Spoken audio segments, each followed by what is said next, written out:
Howrah bridge का इतिहास बहुत ही अजीब और बहुत ही अलग तरीके से इसका इतिहास रहा है। जब ये हावड़ा ब्रिज का काम चल रहा था उसी दौरान जापान की आर्मी ने हमला कर दिया था, क्योंकि उस समय विश्व युद्ध चल रहा था जापान और अमेरिका के बीच में।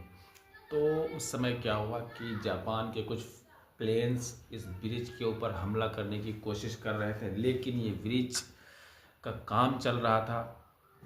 इस ब्रिज को कोई नुकसान नहीं हुआ, इधर उधर उनकी मिसाइलें गिरी, लेकिन इस ब्रिज को कोई नुकसान नहीं हुआ।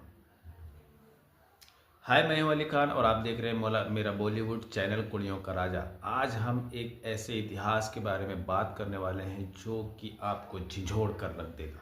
जी हाँ, इसका इतिहास ऐसा है जो हर कोई इसे जानने की कोशिश करता है, हर कोई इसमें दिलचस्पी रखता है, क्योंकि ये एक ऐसी कहानी है, ऐसी स्टोरी है कि इसको सुनने के बाद आदमी इसकी पूरी जानकारी, पूरी डिटेल जानने की कोशिश करता है, क्योंकि ये इतिहास का सबसे लंबा और बिना नट बोल्ट के बना हुआ, टिका हुआ, बिना पिलर के रुका हुआ ये हावड़ा ब्रिज है। जी हाँ, इसका पहले नाम था रविंद्र टैगोर सेतु ब्रिज। जी हाँ, फिर इसके बाद में इसका नाम हालांकि चेंज कर दिया गया।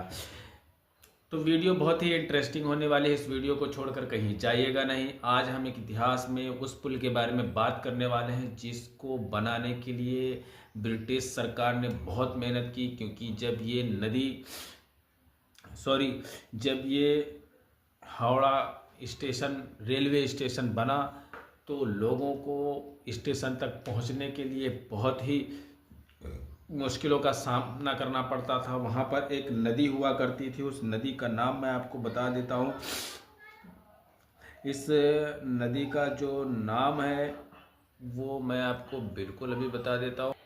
इस नदी का नाम है हुगली नदी। जी हाँ, इस हुगली नदी को पार करके लोग स्टेशन पर जाते थे और अपनी यात्रा हावड़ा स्टेशन से दूसरे प्रदेश में किया करते थे। लेकिन इसमें क्या होता था कि हावड़ा नदी का जो पानी था बहुत गहरा हुआ करता था, और ये जो नदी है इसको पार करने में घंटों का समय लगता था नाव से। इसको देखते हुए ब्रिटिश सरकार ने यह देखा कि जब वहाँ पर लंबी लाइन लगती है, और कभी कभी ऐसा भी होता था कि जब नदी उफान पे होती थी तो घंटों लाइन लग जाती थी, क्योंकि जो नाव चालक थे वो लोग मना कर देते थे वहाँ पर जाने से। और इसके बाद में फिर जब लहरें शांत हो जाती थी, फिर वहाँ से जो प्रवास आना जाना शुरू होता था। इसको देखते हुए ब्रिटिश सरकार ने इसको पुल बनाने के लिए सोचा, और 1934 में, जी हाँ, इस पुल में एक भी नट बोल्ट नहीं यूज़ किया गया है। इसमें कीलों और तमाम धातुओं का इस्तेमाल किया गया है, और इसको बहुत ही इंजीनियर इसके जो थे बहुत ही काबिल थे। इस वजह से इसमें आप देखेंगे हावड़ा ब्रिज में एक भी पिलर नहीं है। जी हाँ, ये बिना पिलर, बिना नट बोल्ट के इतना लंबा हावड़ा ब्रिज अपने आप खड़ा हुआ है, अपने आप में एक मिसाल है। जब ये पुल बन रहा था तब जापानी सेना ने इसके ऊपर बमबारी की थी हमारे देश के अंदर, कोलकाता के अंदर, और उनकी बमबारी से इस पुल को कोई भी नुकसान नहीं हुआ था। जब ये पुल बना था तब दुनिया के तीसरे सबसे लंबे पुलों में इसका नाम आता था। आज भी दुनिया के व्यस्ततम पुलों में से ये एक है। जी हाँ, सन 1965 में इसका नाम बदलकर रविंद्र टैगोर के सम्मान में रविंद्र सेतु रख दिया गया था।